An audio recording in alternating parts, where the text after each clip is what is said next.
Estamos de volta com o último bloco do Conexões, que hoje entrevista o candidato do PMDB, Iris Rezende, e concorre ao segundo turno das eleições para governador do estado de Goiás. Esta entrevista está sendo transmitida também pela Rádio Universitária, pelos 870am, também pela internet, no www.radio.ufg.br. E por isso eu estou aqui auxiliando a Camila. Bom, para continuar nesse bloco, agora vamos falar sobre saúde. A gente tem uma pergunta da professora da Faculdade de Enfermagem da UFG, Jaqueline Lima, a respeito da saúde. A saúde é uma preocupação da população do estado de Goiás e é ainda um direito constitucional da nossa população. No estado de Goiás, ela tem sido terceirizada e entregue para organizações sociais e, com isso, os custos têm sido aumentados, o controle da população por meio dos conselhos de saúde tem sido reduzido e, além disso, a qualidade e os custos estão aumentados. Além disso, nós temos percebido que os profissionais de saúde que fizeram o concurso não estão sendo chamados para assumir os cargos. Como o senhor vai resolver este problema na próxima gestão, caso seja eleito? A pergunta formulada pela professora, ela procede. Eu não conheço uma área do atual governo que possa se dizer que vai bem. A saúde está um caos. Milhares de pessoas morrem a cada ano no interior de Goiás por falta de assistência. O governo não construiu os hospitais regionais que prometeu. Está aí terminando um aqui na capital e ele prometeu construir em todas as regiões de Goiás por ocasião da campanha. Então, o instrumento da saúde hoje em Goiás é a ambulância. Adoece uma pessoa, necessita de UTI, eu tenho que ficar lá esperando o sinal do hospital que atende a região para não ficar o doente lá no corredor. E quando chega o aviso, pode trazer, esse doente já está sepultado. Isso é comum, eu senti isso em todas as regiões de Goiás, dando inclusive exemplos e nomes de pessoas.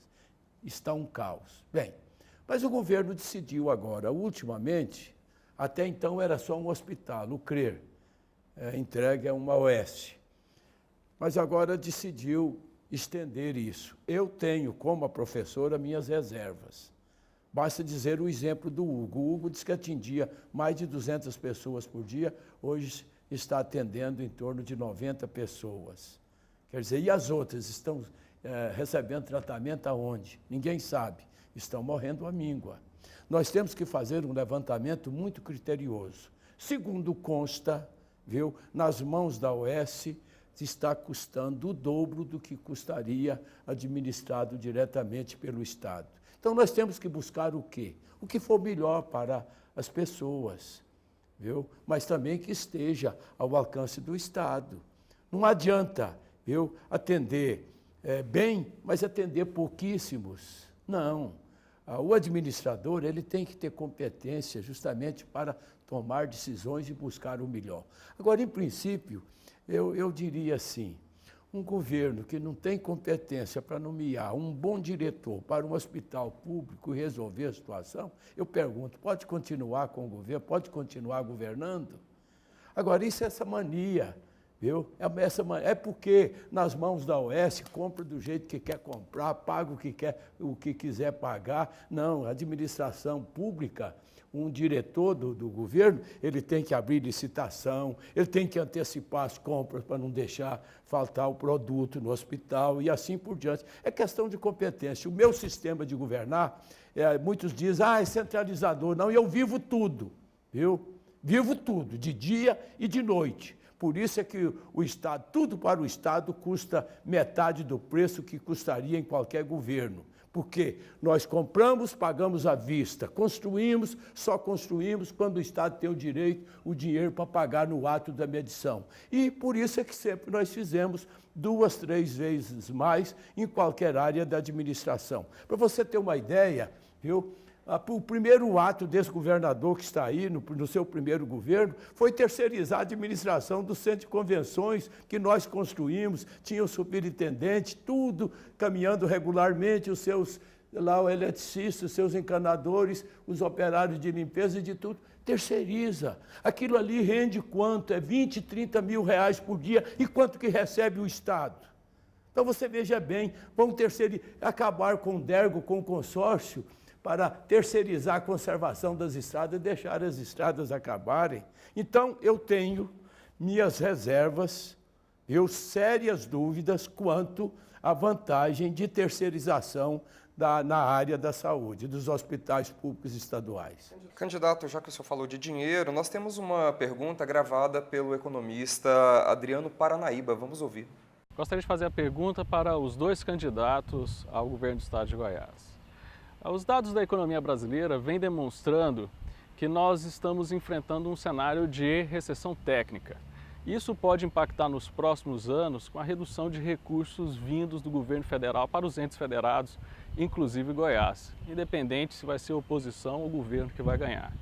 Somado a isso, nós temos que os ambos candidatos, quando governadores, fizeram políticas de incentivos fiscais, trazendo renúncia fiscal do ICMS.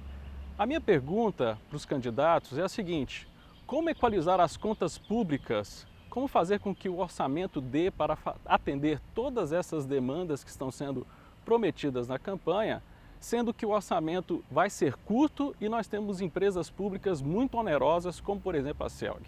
É, na verdade, um motivo de preocupação, sobretudo dos estudiosos, como é o nosso professor, estudioso da área.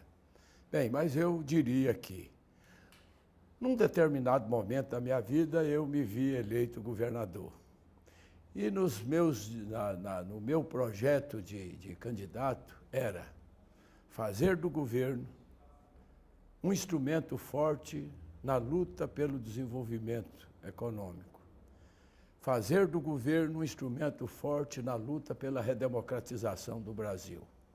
Assumir a liderança nacional, convocando, correndo risco de prisão, novamente de cassação, porque abrir as urnas para o povo voltar a eleger os seus governadores em 82, mas não revogaram o AI-5.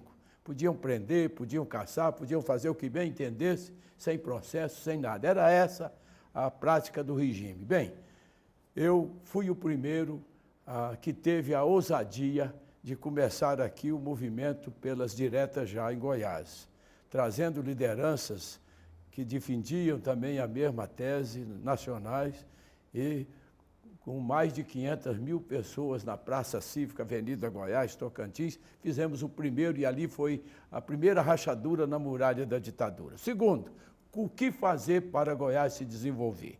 Bem, nós entendemos que precisava de energia. Fomos construir a 4ª etapa da Cachoeira Dourada, a usina de São Domingos, no Nordeste goiano. Mas precisava também, viu?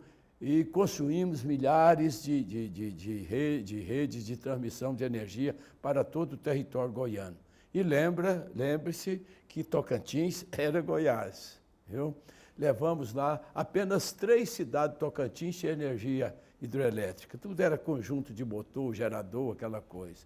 Conseguimos atravessar o sistema norte-nordeste no Rio Tocantins, ali de Imperatriz para Tocantinópolis, e levamos energia a todas as cidades. Bem, mas precisávamos de estradas, de rodovias, para incentivar a produção, sobretudo a produção agropecuária. Asfaltamos 7.800 quilômetros de rodovias, em 2 governos. Mas precisava de um incentivo à industrialização. Porque o DAIA, que foi construída por um governador anterior, e na campanha de 82, num debate na Associação Comercial de Anápolis, eles me mostraram um quadro. O DAIA inaugurado, com aquele incentivo de inauguração, chegaram 12 indústrias e, naquele momento, 9 fechadas, apenas 3 funcionando. Qual era a minha proposta? Eu falei assim, eu vou resolver essa questão. Entrei no governo e criamos o Fomentar. O que era o Fomentar? Era a redução de 70% dos impostos que as empresas que se instalassem em Goiás, dali em diante, elas teriam. 30%, 25% eram dos municípios, 5% para a administração do próprio Fomentar. Governador, Bem, e para agora? E implantamos os distritos industriais. Goiás passou a receber indústrias de todo o país. Alcançou o 9º lugar na economia nacional. Mas o governo atual se esqueceu de que o aumento que essas redes de transmissão tinham um limite, viu? Esqueceu de construir novas redes. Faz 2 anos que nós não temos energia para se instalar indústrias. E o que acontece?